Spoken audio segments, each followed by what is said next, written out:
So welcome back everybody to intercooled. और आज हम बात करेंगे आपसे IRVM और ORVM के फंक्शंस की। तो देखो, IRVM ORVM दो तरीके के होते हैं। अब हमारे पास ऑटोमेटिक भी आते हैं और मैनुअल भी आते हैं, दोनों ही चीज़ें। तो पहले हम बात करेंगे ORVM के फंक्शंस के बारे में कि इसको हम कैसे एडजस्ट कर सकते हैं और कैसे हम इसको यूज़ करते हैं।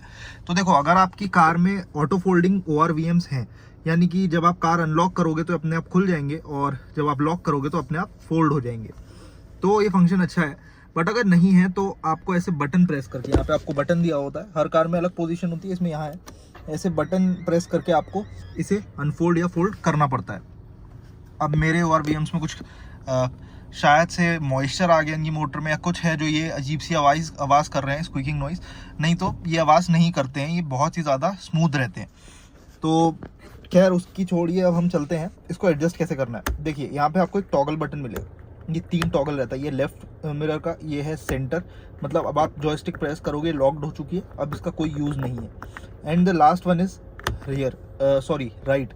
सो ये राइट साइड का होगा। अब मैं लेफ्ट साइड को जब प्रेस करता हूँ, तो लेफ्ट साइड को जब मैं प्रेस करके ऐसे करूँगा, जॉयस्टिक मूव करूँगा, तो आपकी इधर मिरर भी हिलेगा। अब इसको एडजस्ट कैसे करना है, तो देखो, सबसे पहले आपको मिरर को, अगर कभी कभी ऐसा दे रखा होता है जब आपको मिलती है कार, या फिर कोई जिसने एडजस्ट कर रखा होता है उसने उल्टा सीधा कर रखा होता है, पहले आपको उसे बिल्कुल बॉडी लाइन पे लाना है, बिल्कुल राइट साइड, फिर आपको बिल्कुल इसे लो ले जाना है, ठीक है।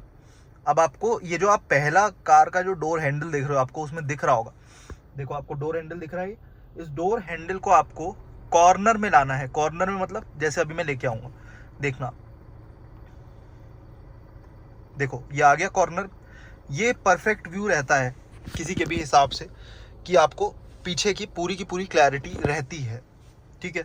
यहाँ से आप देख पा रहे हो। अब मैं अगर ऐसे भी देखूंगा तो मुझे पीछे का पूरा व्यू क्लियर है। तो आपका जो भी डोर हैंडल होता है वो आपके ORVM के नीचे जो लेफ्ट मोस्ट कॉर्नर होता है आपका, वो राइट साइड मिरर के लिए, और राइट मोस्ट कॉर्नर जो होता है नीचे का, वो लेफ्ट मिरर के लिए होता है। ऐसे ही आपको दूसरा मिरर भी एडजस्ट कर लेना है। अभी ये ऊपर है, अब मैं टॉगल बटन को राइट पे करूँगा और राइट पे करके इसको नीचे लाए, फिर इसको लेफ्ट, फिर ये नीचे, बस ये आपके ORVM एडजस्ट हो गया। अब अगर आपके में फंक्शन है इसको लॉक करने का, तो आप उसको सेंटर पोजीशन पे ले आइए, ताकि गलती से भी अगर हाथ वाथ लगे तो मिरर मूव ना करे। तो कुछ इस तरीके से हम ORVM को सेट करते हैं। अब बात करते हैं अपने IRVM की। देखो, IRVM कुछ ऐसा होता है। अब IRVM में आपको क्या दिखाना होता है कि आपको IRVM में पीछे की जो विंडशील्ड है, जैसे विंडशील्ड है मेरी, आप ध्यान से देख पा रहे होगे, रुको अभी दिखाता हूँ मैं आपको। ये विंडस्क्रीन आपको दिख रही है, इसमें ये लेफ्ट से लेके राइट तक ये पूरी की पूरी विंडशील्ड है। ये पूरी आपकी एजेस के, जो ये IRVM की एजेस है, जैसे यहाँ पे एक एज दिख रही है, एक एज यहाँ दिख रही है, इन दोनों के बीच में होना चाहिए और आपको अच्छे से दिखना चाहिए कि आपके लिए एडजस्टेड हो। जैसे अभी ये एडजस्टेड नहीं है, अभी एडजस्ट हो गया, देखो अब एडजस्ट हो गया, तो अब आपको आसानी से पीछे देखने में दिक्कत होगी। मैंने पीछे कुशन रख रखे हैं, आप मत रखना, क्योंकि ये कुशन बहुत हार्मफुल हो चुके हैं। पीछे आप कुछ भी रखोगे तो आपका पूरा जो रियर विंडस्क्रीन का विजन है वो खत्म हो जाएगा और आपको बहुत ज़्यादा दिक्कत होने वाली है। तो ये गलती से भी आपको ये सब नहीं करना है। मैंने अभी हटा रखा है, सॉरी, मैं उसको अभी हटा दूंगा। तो अब यहाँ पे भाई 2 फंक्शन और मिल जाते हैं। ये ऑटो डिमिंग वाले हैं। ऑटो डिमिंग मतलब रात में ये अपने आप डिम हो जाते हैं, अपने आप इनका कलर डार्क हो जाता है, जिससे आंखों पे रिफ्लेक्शन नहीं पड़ती पीछे से आती हुई कार की।